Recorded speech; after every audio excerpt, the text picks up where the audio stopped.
So the next section we'll talk about is colostrum management. I don't think I need to spend a lot of time talking about the importance of colostrum management, but I'll briefly go over it. So immunoglobulins in colostrum are important for disease protection. There's also a lot of bioactive components and hormones in colostrum that are really important for the development of the gut, especially in early life for the calf. If you look purely at the health consequences of having failed transfer of passive immunity, or not absorbing enough immunoglobulins into the bloodstream, we're going to have several consequences. The first one is we have a 2 times greater risk of mortality. We have a 1.5 times greater risk of diarrhea, a 1.7 times greater 5.75 times greater risk of pneumonia, and a 2 times greater risk of the calf being treated with antimicrobials. So pretty substantial effects on the health side. If you cumulatively pull all that together, it's about $100 per calf that has failure of passive transfer in total. If you think about how common, poor colostrum management is on dairy farms, it is quite common. So this particular graph is from the National Dairy Study. Again, surveyed about 1,000 dairy producers across Canada. And what they went out is they asked a pro-action requirement to the producers. Do you feed at least 4 liters of good quality colostrum within the first 12 hours? And what's surprising from this is that only 67% of producers said that they did. And 30% said that they sometimes did. A few producers said occasionally and never. If we look at how common failed transfer of passive immunity is, this past summer in 2019, we went out to about 110 dairy farms across Ontario and took blood samples to determine their levels of serotonin protein. And about 25% of the 600 calves that we sampled had failed transfer of passive immunity. So it occurs quite commonly. So we have challenges with colostrum management and subsequent challenges with failed transfer of passive immunity. So how can we monitor it? Like I mentioned earlier, you can monitor it through the use of total protein, and you can take blood samples from 1 to 9 days of age. And this was a study that was done in 2018, where they went out and took serial samples of calves for 9 days or 10 days.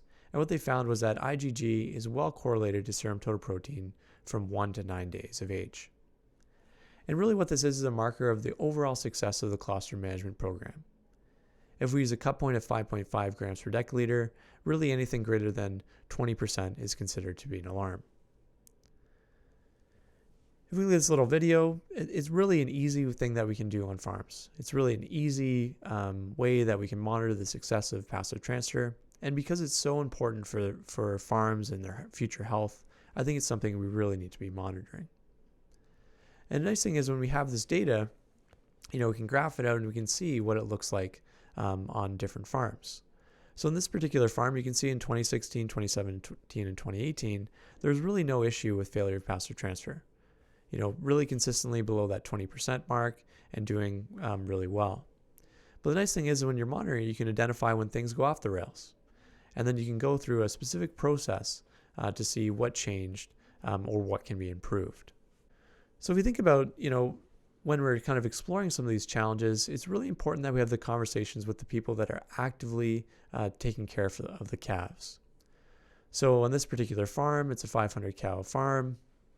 The person that I'm speaking with here is probably not the best person. This person's the overall manager and does not often look after the calves. So it's really important that you target your questions to the appropriate person to really identify what changed on the farm. If we think about the main factors that impact the success of passive transfer, there really are 4. There's the quantity of colostrum that they're providing, the quality of colostrum that they're providing, how quickly we're feeding the calves, and also how clean the colostrum is. And those 4 together will really improve the success of our passive transfer. If we start and focus on quantity and look at some of the newer research that's been done on it, really we should be feeding about 8.5 to 10% of body weight of colostrum at the first feeding. And that works out to about 3 to 4 liters at first feeding. Some newer research, and this is from one particular study, found that there's some evidence that 8.5% of body weight has some advantages, or 3 liters at the first feeding. When they did that, they had greater levels of serum IgG and also had a greater absorption efficacy. And what they're thinking was that, when we compare that 8.5 to 10%, feeding an 8.5% allowed for there to be more absorption of IgG because we're not absorbing the capacity of the small intestine to absorb. And that's what led to a greater serum IgG. So really, this is only one study, but really the main recommendation or takeaway from this particular study is that feeding 3 liters might not have substantial harm, and really we should be feeding between that 3 to 4 liter mark. The next one is quality of colostrum. If we look at quality, poor quality colostrum is quite common in the dairy industry. This is a study that was done in 2012 where they went to 104 dairy farms across the United States, and they found about 26% of colostrum samples are poor quality. And the takeaway from this is that if you have producers that aren't monitoring this or aren't measuring it, whether it's individual, for feeding decisions, or as a herd level monitoring tool, we're probably missing about 25% of colostrum samples that are poor quality. So what is high quality? It's greater than 50 grams per liter of IgG. And the nice thing is we can measure it on farm really reliably and accurately. The best way to monitor it is by using a Brix refractometer. And you can see from this graph here that both our optical and digital Brix refractometers are really highly correlated to our IgG, that was measured through radial immunodiffusion.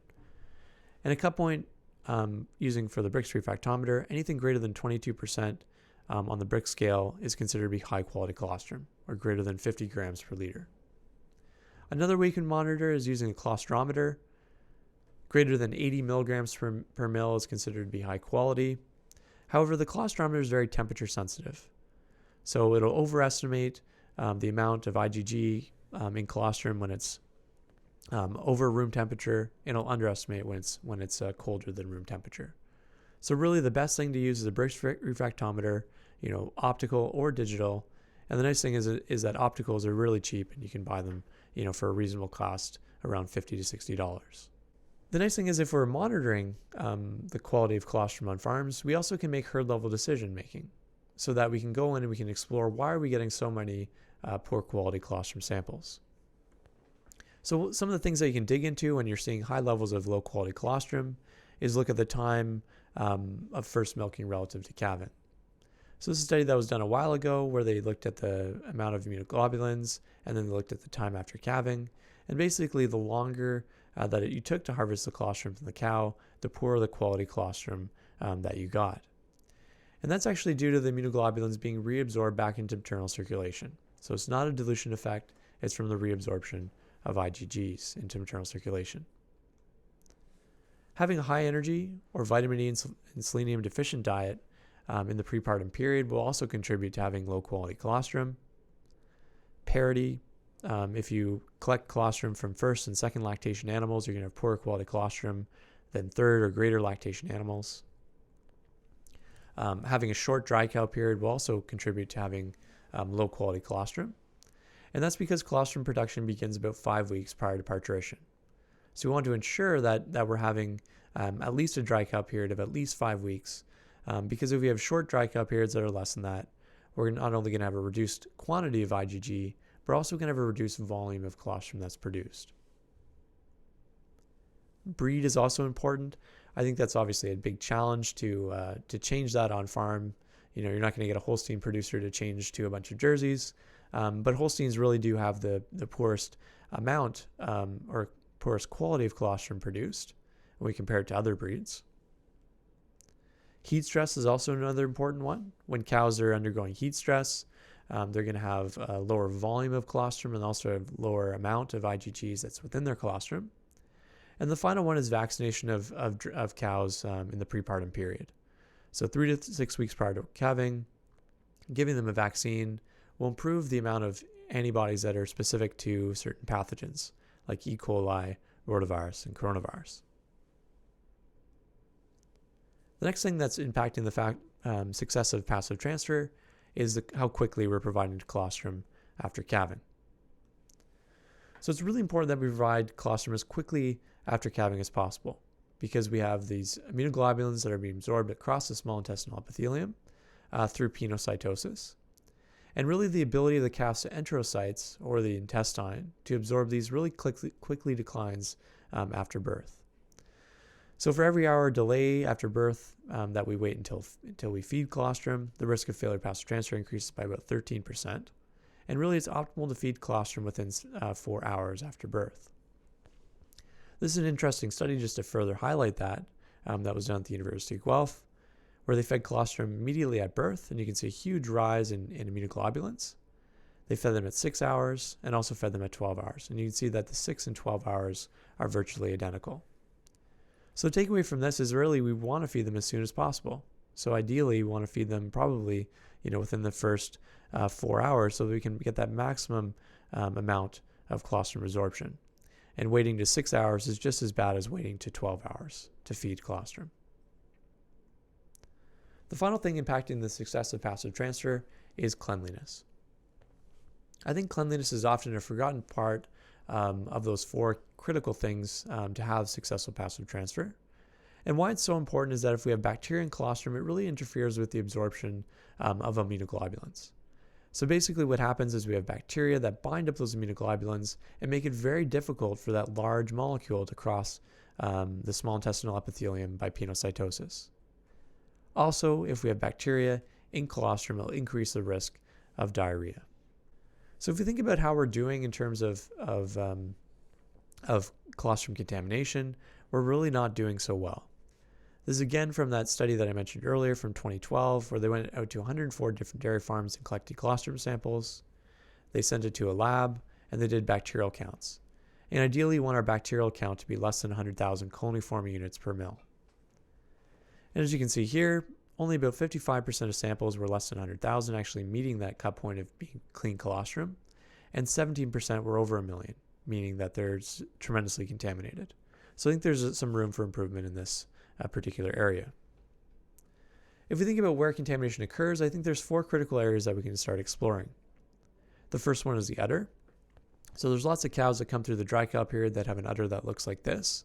So you want to make sure that they're well prepared. We're not getting manure that's contaminating or getting into our colostrum to contaminate it. We also want to make sure we have a clean collection bucket. So there's lots of farms that store this in the middle of their parlor. It gets covered with manure. They use it for waste milk. It's probably not appropriate when they're using it to collect colostrum into. So ensuring that we have a well-defined or one specific collection bucket that we use for colostrum can go a long way to preventing contamination. How we store colostrum is also important. So ensuring that we're either feeding colostrum right away or we're starting to cool the colostrum right away is really important. And the cooling part, especially if we're going to store it, is a really important management practice because if we leave it at room temperature, we're going to, the multiplication of bacteria that happens within it. So cooling it, putting it in the fridge right away or putting it in the freezer right away is really important to prevent that bacterial growth.